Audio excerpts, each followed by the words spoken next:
Roy Kempner stared through the reinforced viewport of the ESS Pioneer, his weathered hands pressed against the transparent material as he watched the swirling colors of FTL space fade away. After 15 years of exploration missions, he thought he'd seen everything the universe had to offer. Empty system after empty system had gradually eroded humanity's hopes of finding other life among the stars. But this time was different. "Signal detected," announced Keith Palmer from his station at Communications. His voice carried an edge that Roy hadn't heard since their first mission. "It's structured. Definitely artificial." The bridge crew fell silent. Even the usual hum of the ship's systems seemed muted as the reality of the moment sank in. They were the first humans to detect signs of alien civilization. Bert Whitling, their seasoned pilot, kept his eyes fixed on his controls, coming up on real space transition in 3, 2, 1. The familiar sensation of emerging from FTL washed over them as the star system materialized before their eyes. A massive red giant dominated the view, its ruddy light casting everything in shades of crimson. But it wasn't the star that drew their attention. "Holy shit," whispered Hoyt Radner, their chief engineer. He'd come up from the engine room at Keith's call and now stood slack-jawed beside Roy. A structure larger than anything humanity had ever built hung in space before them. It was clearly artificial, its geometric patterns too precise to be natural. The massive construct had to be at least 50 kilometers long, its surface dotted with lights and movement.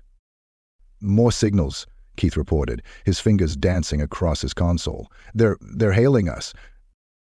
Roy straightened his uniform jacket, a habit from his early military days. As mission commander, first contact would fall to him. "Put it through." The main view screen flickered to life, and Roy found himself face to face with something both familiar and alien. The being, looking back at him, had 2 eyes, a mouth, and what appeared to be hair, but the proportions were just different enough to be unsettling.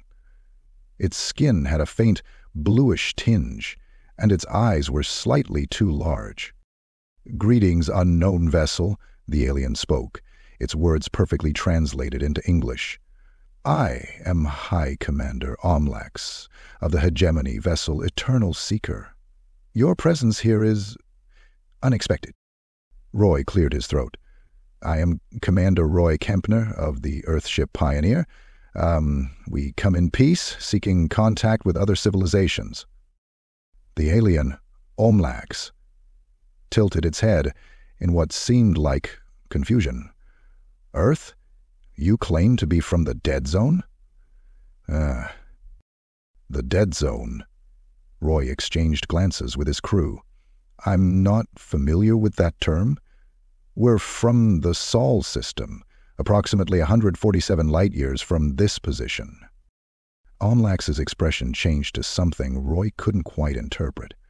"Impossible. The Dead Zone has been uninhabitable for over 50,000 years. The quantum cascade event that occurred there saturated that entire region with exotic particles that make organic life impossible." "I assure you, we're very much alive," Roy replied, trying to keep his voice steady despite the revelation. "Our system is thriving, though we've found no other life in our previous exploratory missions." "Fascinating." A new voice joined the conversation as another alien stepped into view. This one had darker skin, almost purple. "I am Chief Scientist Hurix. Would you be willing to share some basic biological data? The implications of your existence are extraordinary." Roy looked to Dr. Sarah Chen, their chief medical officer, who nodded. "We'd be happy to exchange information, provided it's mutual." The next few hours were a blur of activity. The Pioneer docked with the massive alien vessel, and after careful atmospheric compatibility checks, the 2 crews met face to face. The aliens, who called themselves the Quintal, were as fascinated by the humans as the humans were by them.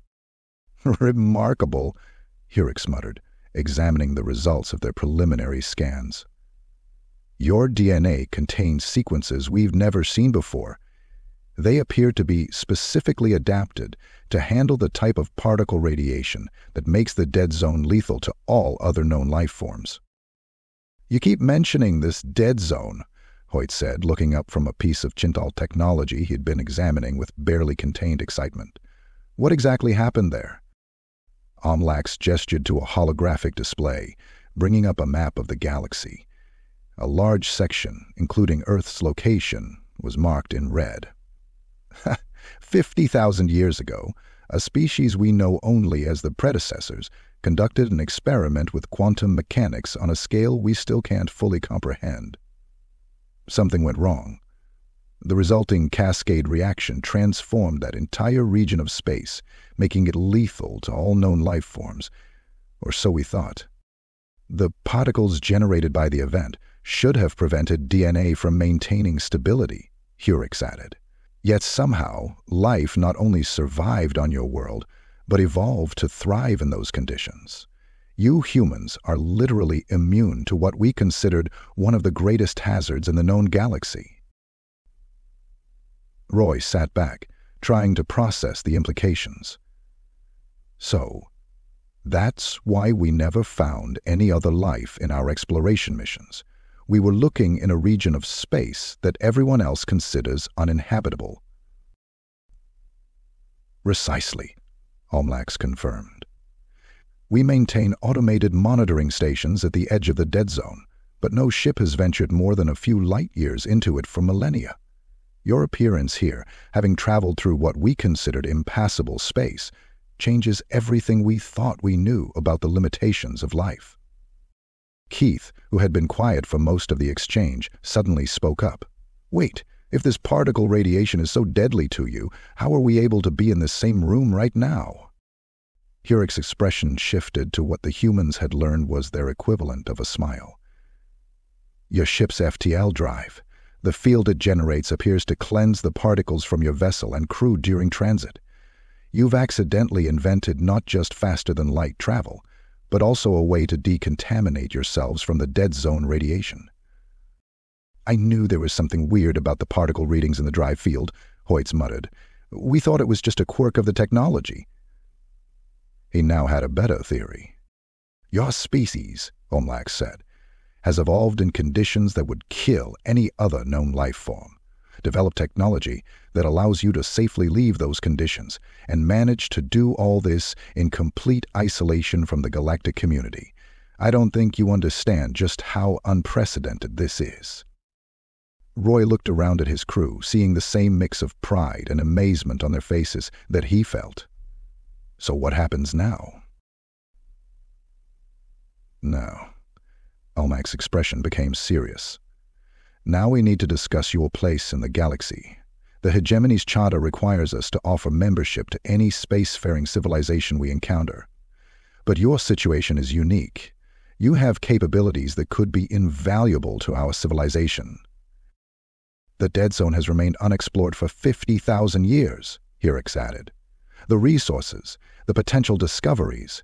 With your natural immunity, you could safely explore regions of space that have been off-limits to us since before our civilization achieved spaceflight." "And in return?" Roy asked, already thinking about the implications for Earth. "Full access to our technology, our knowledge, our trade networks," Omlax replied. "Your isolation has ended at perhaps the most fortunate time possible. The galaxy is largely peaceful now, but we face challenges that your unique abilities might help us overcome." As the discussions continued into the night, Roy found himself standing at a viewport, looking out at the alien ship that had become their first contact. Hoyt joined him, still clutching a piece of alien technology he'd been allowed to examine. "Hell of a day," Hoyt said, shaking his head. "We went from being a tiny, isolated civilization to potentially one of the most important species in the galaxy." Roy nodded. "All because we evolved in a place everyone else thought was impossible to live in. Turns out being stuck in the cosmic equivalent of a radioactive wasteland might have been the best thing that ever happened to our species. You know what this means, right? Hoyt grinned. Every single sci-fi story about humans being special or different, they were all kind of right. We really are the weird ones. The survivors of the apocalypse that happened before we even evolved, Roy mused. No wonder we never found anyone else out there. We were looking in the one place nobody else could go. The ship's clock chimed, marking the end of another Earth Day. But this day had changed everything. Humanity had not only found its place in the galaxy, but discovered that its very existence defied the laws of nature, as the rest of the galaxy understood them. As Roy prepared the first official contact report to be sent back to Earth, he couldn't help but smile. Humanity had spent centuries looking up at the stars, wondering if they were alone in the universe. Now they knew they weren't alone. They were just living in the galaxy's equivalent of a gated community, one that had kept them safe until they were ready to emerge and take their place among the stars. The message he composed was simple. First contact achieved. Prepare for everything you know about our place in the universe to change. We're not alone, and we're a lot more special than we ever imagined. As he sent the message, Roy watched the alien ship through the viewport, its lights twinkling like stars against the backdrop of space. Humanity's isolation was over, and their real journey was just beginning. They weren't just survivors anymore. They were about to become explorers of regions no other species could safely visit, pioneers of the impossible, and perhaps the key to unlocking secrets that had remained hidden for 50,000 years. The dead zone, it turned out, had been anything but dead. It had been a crucible, forging humanity into something unique in the galaxy. And now, finally, they were ready to show the universe exactly what they had become.